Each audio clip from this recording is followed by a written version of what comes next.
Hello everybody, my name is Cole Evans. I'm the CEO of Enduro Metals. We're one of the largest junior land holders in the center of British Columbia's Golden Triangle, exploring for copper gold porphyries. Good to see you.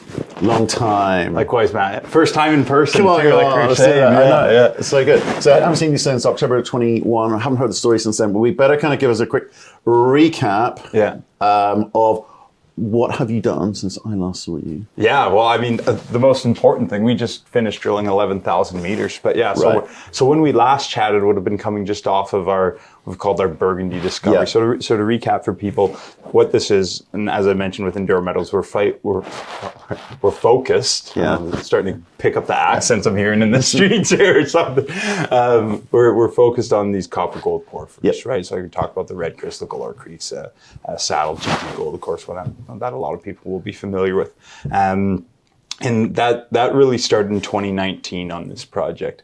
We found this Burgundy target. It's literally never been drilled by anyone ever. It's brand new. We had a channel sample on surface. And again, we try to let the numbers speak for themselves. 37 meters, 1.3% copper, 1.5 grams gold. No, this is just straight. Wow. Oh yeah, in equivalence, it's like 3.37%. Okay. This is 1.3% copper, 1.5 grams gold, about just under 3% zinc, and 23 grams silver, literally right on surface for 37 meters, in a spot, not a rock sample on it before. Well, it's actually kind of a funny story. I found it because so in the summertime, this is all helicopter access. We're working for this, our goal towards this April, I'll get to that, but is to actually have our first track program. But so not helicopter supported, but we're flying up to this one location, and the cloud was down, and we had to take a different route than we usually were taking. And it's kind of one of those things, it's a combination of good geoscience and just getting really lucky. And you could see the copper going up the side of the mountain from the helicopter. Like it was obvious, right? So anyways, that's how we found it. I would like to give some smarter story. Nothing clever. I'd like to give some smarter story, but that's really how it was done. We were in the right area at least. Yeah. And so that was the end of 2019. 2020, unfortunately, we couldn't get up there with COVID and things like that. And then so 2021, that's when we had our first, or our discovery hole for as it was dubbed. That was 300. The total mineralized interval 331 meters, 0.71. That was in the copper equivalent, 0.3 copper, 0.35 gold. Important numbers in there. But what I'd draw to people, the really important stuff, at least in my opinion, is there's a 206 meter interval of that, like 0.85% copper EQ material, approximately 50-50 gold copper, and that, or 146 meters of the 1% copper equivalent. And that's what we're hyper focused on chasing, because from our opinion, that grade is king. When you're in northwestern BC, right? This is not Kansas, or flats is somewhere else. There's the mountains, the snow. There's all these logistical challenges from a mining operation. So if you can have a porphyry system that is on the upper echelon from a grade perspective, right? These things we're chasing are not multi-billion ton. I mean, not to say that it couldn't be. Galore Creek's 1.2 billion tons, but they're not these multi-billion ton projects like you'd see down in Chile, Peru, or something. They're order of magnitude smaller, still relatively large, but the grade is really what makes them. Right. Okay. Not everyone gets that picture that you're painting to me now. Obviously, market cap, share price, everything down.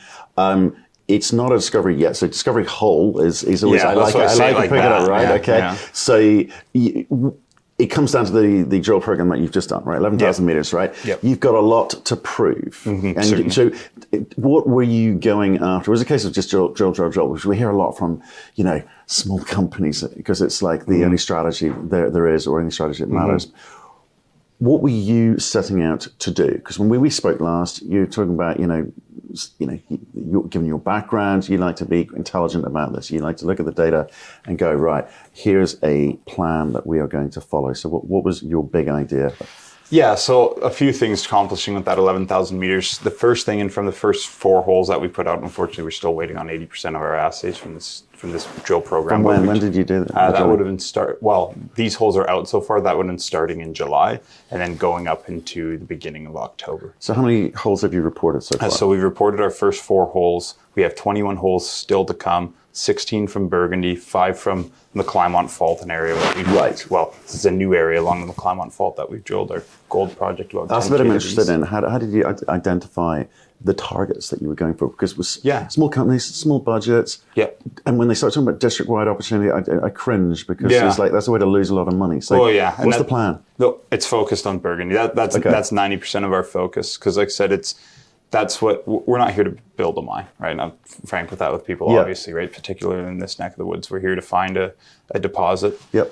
You know, over a 3-year period, likely grow it to X amount of tonnage that we think is important. Kind of maybe 400, 500 million ton range at these sorts of grades that we think is economically significant. Yeah. And then sell it to the company that's going to take it to the next level. And there are a few around you. There's certainly a few, yeah. Also trying to build mines. Yeah. And there's been, I could summarize it for people within again, everyone draws the golden triangle, depending what company you are, you draw it in a different shape, right? I know it's well named. Yeah, exactly. I mean, that name's been around since before I was born. Right. But, we're, like I said, we're right in the center of it, being wedged between the KSM, Bruce Jack, Eskay area, and then Galore. So if you just take that area proper, in the last 3 years, there's been about $5 billion in M&A and equity investments by majors. Forget the billions spent in mining infrastructure development. We've talked about it before over the last decade or so, 10, 15 years, another $4.5 billion in infrastructure from government and private. So it's collective. And what are we talking about here? Because you're quite remote. You're right. You talked about helicopter. You want to do a kind of track program. That'd be great. Is anyone investing anywhere near enough to you that you can benefit from some of this investment? Oh, yeah, absolutely. So, for example, just this last season, this was our first time actually on the road system as far as our staging and processing facility. So we share a facility, or a camp facility with Seabridge. Yeah. Because they're spending, I think it's roughly 150 million right now. They've started road construction. They've got their deposits in for the power substation. So we're certainly benefiting from that. And then we also share a staging facility with them in Hochschild, who's just working on their option in Snip. Yeah. So these guys coming in and spending a lot more money, it's certainly helping benefit us. And from our project perspective, the road access is drivable and touching on both the south and the northeast end now, between the hydroelectric power facility on the south end and then the Galore Creek access road to the northeast. So if you take that route, and it's a flat U-shaped valley for about 20 kilometers, it cuts right through the center of our property. Right. So that's why I said in the wintertime you can literally drive. Right. So let's get back to the drilling then. So that's pretty good. And obviously things have moved on in the region, which is great. Let's get back to the drilling then, because you've got a lot to prove, right? Yes. Because let's face it, the Starks hasn't really done too much, and I know you're a big investor in it, but so you'll definitely want it to start moving. Oh, of course. So 4 holes, not a lot of data, more to come. What's the kind of time frame for the rest of the assays coming through? Time frame, I would say by end of January would be my hope for everything. I mean, they seem to have cleared up the backups. Typically end up being in the prep facilities as opposed to the analytical facilities. It seems right now, but so a little bit better than last year timing wise. But that would be my guess. And what people should look for and focus on is, it's going to be a couple batches. But like if you look in the first batch was important from figuring out orientation, right? That's like I said, this is a brand new thing. We don't have the advantage of, it's a double-edged sword. You have the advantage of it's brand new. This is when you find big deposits, but you're at the disadvantage of it's brand new and you don't have a lot of information to work with. So that's what that first press release was about, is figuring out, okay, what's this orientation? And what we did figure out is the subvertical. That's important from a tonnage perspective, because as I said, that's over the next 3 years, what we need to show is that, okay, we've given multiple examples that this has the grade that you need for this area, but how big is it? Yeah. And so, I know you said, people say drill, but fortunately that at the end of the day is how you got to make the discovery. We need to build the tonnage of the grades that we've already shown the system has. So that's what you'll see over these next couple batches. Like I'd point to people, the long sections we've put out, anticipate looking at, we've tested deeper than we ever have before, getting hundreds of meters underneath the quote discovery hole or the channel sample and things like that. I think as those results start to come out, people can start to piece the idea together that, okay, you've got these incredible grades over hundreds of meters to scale. But if I look at all of the people around you, the amount of meters, the amount of dollars that have been spent drilling holes, we're talking tens of thousands, sometimes hundreds of thousands of meters needing to be drilled. Yeah. If I'm looking in at your company, I'm trying to work out, how do I make money? Because clearly as an explorer, you raise money, you drill, you raise money, you drill. And that's the way it goes. And you've got to play a game of talking to the market and saying, look at us, we're finding stuff. Maybe we've made a discovery, right? And because you're not building it, you've also got to play the game of trying to get the right data for some of the people who may be looking at you and going, you know, we've done things the right way. We're attractive, right? So you've got to get that balance right all the time with not a lot of budget. How do you do it? Yeah, great question. Well, from the scientific quality, I think is there. That's a long answer, but I'm happy to get into it after if you like. But yeah, from the balancing. So that's why I say it's important. You know, like people hear the term porphyry, and as I said before, they think of these massive multi-billion ton deposits. With a big balance sheet required. With a big balance sheet required. Again, that's why we're hyper-focused on this. I'll give you the technical term for it. And people don't like it. It's called a silica undersaturated alkalic porphyry. What does that mean? As I said, it's an order of magnitude smaller than a traditional porphyry, but it's made for up in that it's the highest grade. It's of any of the types of porphyry deposits found in British Columbia, Western Canada, this is the highest grade type. Galore Creek being an example, right? Galore Creek gets a bad market rap because it's in Timbuktu. It's a 110 kilometer access road with a 7 kilometer tunnel to get to it. Burgundy isn't. That's critical. And like I said, as we want to show, it's not certain yet, but looking at plans for the track program starting in the spring, that will show that. So I'd say it's not as many meters as one would necessarily think compared to like your KSMs or things like that are just much bigger systems. But the second side, again, it's all about the size of the prize, right? You could find a small gold system that you can drill out in whatever, 10, 20,000 meters, 30,000 meters, whatever it is. That's only getting you a certain size prize. Sure, there's more drilling here, but the prize is much larger, right? It's equal to the task.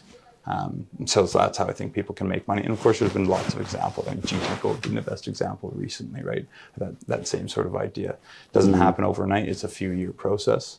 But if it works out, everyone does really well. Right. So what am I buying into? Am I buying into you're going to work on this for the next 3 years and then say all comers welcome to come and take this off our hands? I mean, how long are we in this for? Yeah, that certainly is that. And I mean, I can't get into the details of it too much, but you know, as we mentioned before, there's people need copper projects, copper gold projects. The majors are looking, like I said, we're immediately within our area, $5 billion in M&A and equity investments in 3 years. Yeah, it's not too bad.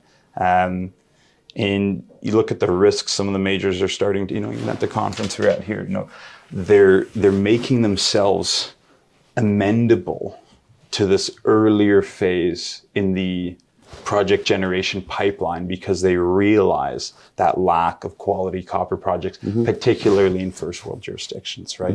Yeah, you can find good copper projects in DRC or Zambia or something like that. That's not, you know, from a jurisdiction perspective, that's not British Columbia. And you know, I don't get to talk about specific companies, but you can see some of the risks that some of these majors have been taking on these early days on really low grade projects in remote jurisdictions, and there's really not a whole lot of other options. No, and I buy the thesis. I've bought a copper mine myself actually recently, so I understand the thesis, and I want to move away from the theory of what we need to do to specifically how do you deliver it? Because like I say, I look at the performance over the last year and go, well. Not a lot of communication with the marketplace. I know you raised some money back in May. I would have thought some of that should be used to talk to the market, right? More of it to talk to the market. You've got to deliver this drill program, and then you've got to interpret that, and then say to the market, like, here's how we're going to come at the whatever targets you're going for. That's why I'm prove here. This. Well, so it's a good start, but it's been a quiet period, right? So I'm kind of keen more about how what it is you're trying to lay out, because the thesis, we're in violent agreement about the thesis of making copper, higher grade copper to be attractive. Yeah, this case important because there's a lot of projects around the world at the moment which the capex does not make it attractive at the moment. Certainly not today's prices. So people are going to be a bit more selective. Yep. So you got to go chasing the high grade stuff, and companies will also want you to do a good job as well. Anyone's kind of stepping in. I need proper job done here geologically. So that's the kind of bit I'm intrigued hearing. Yeah, well, about from you. I mean, the road ahead. Yeah, so like you're saying, Literally. Proper job geologically. I have the utmost confidence in our team. I mean, a bit on our background. We work on a number of different copper gold mines in British Columbia. Not here to talk about those, but that's how my private company's been able to be the second largest shareholder of this company. We've found a lot of metal for a lot of people. HEG. HEG, that's right. That's right. So a number of different projects that. Who are the other big names in here? Our largest shareholder is a European fund, European group. Rob McEwen's our third largest shareholder. Right. So those being and then HEG being the second largest shareholder. In that. And that's cash. I put about $3 million cash into this myself. So ask the same cash equivalent or actual cash? No, that's actual cash. Okay. Yeah. I've probably spent triple my salary just in open market buying people on SEDI or whatever. Yeah. I think my average is about 4 cents higher than the current market price. So where are we at? 14 today. Yeah, 14, 15, something around there. I think I'm 18, 19. So there you go. You're getting it for less than I have it. But but what I'm getting at from the geoscience quality side, I speak to our entire team. This is what we do, and we've done it for a lot of people, and have made a lot of people a lot of money. So I'm not worried about it from that side. And again, as far as laying out from a communication perspective, you hit a couple important things, and that's one of the reasons why just in the last week we hired Will Slack, who's our new president. He's a capital markets guy. He's focused on that. I'm a geologist, right? That's we met Will before Ocean Equities, etc. Right. So he knows the UK and certainly European network, which intrigued me. So you obviously think that's important that you get introduced to more investors, institutional, based on what Will's done in the past as well. So why? Well, I think because this is a project where it needs long-term force. It's not. You need the kind of support from people that look 3 years down the line, 4 years down the line, and not necessarily the kind of people that are looking, for what's gonna happen. I'm not saying that there's not gonna be changes in 2 months, but you know what I mean, right? That have a little bit longer foresight, because it is that, and we say to people, it's gonna take time to get this to where it needs to be. I'd say estimate about that 3-year time frame, but if the risks is the size there. If we show that over those 3 years, it'll have been well worth it. Okay. I think it's smart. You got to shake things up a bit, I think, as well. And plus, you're spending a lot of time in the field. Well, exactly, right? I mean, at the end of the day, that's how you make the discovery. You can't do it from the armchair. So I was in the field for over 100 days this year. Yeah. And even on the marketing side, like I said, now we're starting to pick it up. But, look at that last finance we did. The vast majority of that is in what we call a charity flow-through structure, right? Yeah. So that money is then, we get a nice premium on it. But that money, of course, is restricted to, has to go into the ground. Doesn't go into marketing and things like that. So how much money's left? Limited. We got about 3.5 million Canadian. Okay, so good at the end of this year? Yeah, good to the end of this year. Like I said, we're looking at potentially a early season program that isn't quite worked. We haven't figured that out. Give me the seasons again up in the Golden Triangle. Yeah, so typical season, call it from June to October. Gotcha. Depends on elevation, and this past year was tough with the big snowpack, but that's generally speaking. We're trying to push it even earlier because we think we've got spots at Burgundy where we can drill just right on the snow. So like I said, tracked equipment, cut out the helicopter, it really brings down our costs. Yeah, okay. So it's a pretty big window, quite frankly, to go for it. But everyone's going to be concerned about getting these assays back, and they'll be all done back with you. Say by the end of January. By end of January, okay. Wow. That'd be what the heck's going on over there? Canadian and the time. Oh, from the assay time frame. Oh, yeah. No, I mean, what was it like before COVID? Okay, so pre-COVID, if you're signing a contract, you had as the explorer, you had a lot more sway. We'd write a contract. It'd be say a 30-day turnaround time. You'd have an option for a rushed, which would be 7 days, so you can pay twice the cost and you get it in 7 days. You can only have one in the queue for that. Like you can't just go and rush everything, right? Yeah. But so you can get certain percentage that you could do that with.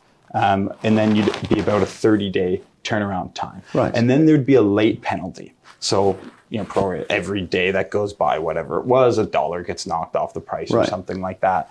If the lab is over the 30 days, you're not going to get those anymore, obviously, because everyone's sort of in the same boat if it's taking months. And I look at it from, and I don't want to start any conspiracy theories or anything like that, but from a, if you're, you can imagine if you're running a lab, you're in the lab business. One, it's a hard thing to just kind of ramp up because these analytical facilities are really expensive, right? There's millions in scientific equipment that goes into this. The prep facilities are easy to start, but you have, particularly in, let's just take Western Canada, where there's a lot of seasonality to some of these projects, that then makes your business seasonal, which for any business, you don't need to be asked anything. Seasonality is difficult to cope with. So I look at it as, if I was running a lab, what's the incentive? You've got, excuse my language, but you've got everyone by the balls now. What's the incentive of increasing your throughput if you now have consistent work year round and everyone's just accepted that, it's just going to take longer? That's real smearing. What's that, sir? Real smearing. Yeah, I don't know. Sorry. Well, quite frankly, that's just what I think, right? Amortizing. Yeah, exactly. And that's fine. Okay.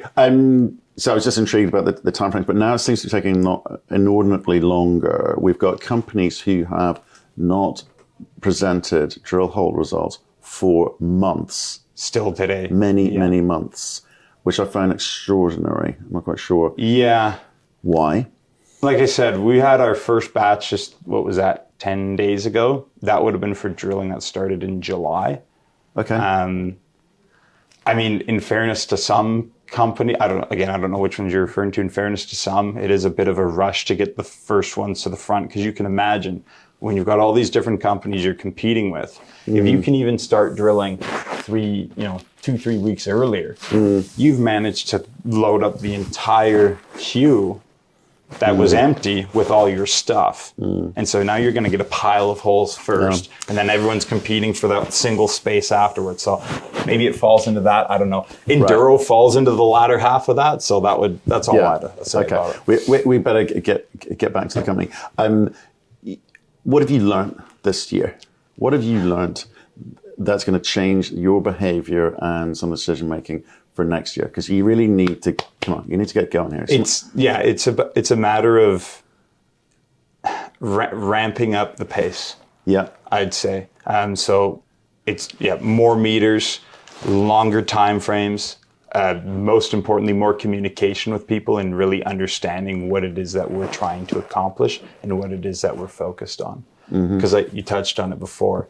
Massive land package, district scale potential, or however you said it. Yeah. I mean, that's, again, for a junior, that could be a huge problem, because if you're not focused, it's a liability, right? And that's where our land package, though, we feel gives us the optionality, in the sense when we talk about, say, 3 years down the line and you're selling this thing, it's a focus on Burgundy. And Burgundy's as important from a resource perspective as it is as a proof of concept, if you will. Because there is these 2 or 3 other locations on the property that meet the same criteria. Well, now if you're a major miner and you're looking at a project that you want to acquire, that's extremely attractive, because one, we know porphyries form in clusters. Enduro can't go chase them all themselves, but that keeps your exploration teams busy for a decade pass to continue to build resources. So now you're getting to an interesting bit. You're recognizing that perhaps your balance sheet isn't enough. You do want to ramp that up. Do you do a JV? Do you bring someone else in? Do you? You know what I mean? There's a bunch of options available to you, because your game here is to drive the share price up for you and your shareholders, right? Yeah. So what's the strategy? And so I don't want to speculate too much on exactly what it would be, but I'd say if people can look, over the next 12 months, us looking exactly, we're looking at a number of things right now with a number of different people, but it's exactly in that, whether it be traditional joint ventures, exploration alliances, potentially even different spin-outs of portions of the project, right? Like we talked about McLymont, we haven't talked about McLymont much here, but where the historic drilling was done, where we've done some drilling in the past, with the high-grade gold system. Well, the company that's interested in the copper gold porphyry is not interested in McLymont Fault. companies who are interested in the McLymont Fault aren't interested in a copper gold porphyry, right? So it's partitioning these assets in a way that you're actually going to get value for all of them, and not just toss, baby out with the bathwater, as they say, down the road. Yeah, because I think with some of the mid caps, majors are moving into this exploration space, it seems. The first time we've sort of seen that happen for decades, where they've not wanted to, certainly not since I've been around. But now it's like, well, we are interested. We will work out different ways of funding an option with different companies. And I think there's some opportunities for some juniors to kind of really get motoring on this. So, okay, I guess we'll wait and see how it manifests itself in the next 12 months. But look, good to see you, man. Yeah, likewise. Thanks for coming to see us over here. Conference going well? You getting the right sort of meetings? Yeah, it was, like I was saying before, I'd literally never been to a one-to-one before, so no, it was great. And good quality of investors here. Excellent. So it was lots of fun. That's what we want. Okay, good man.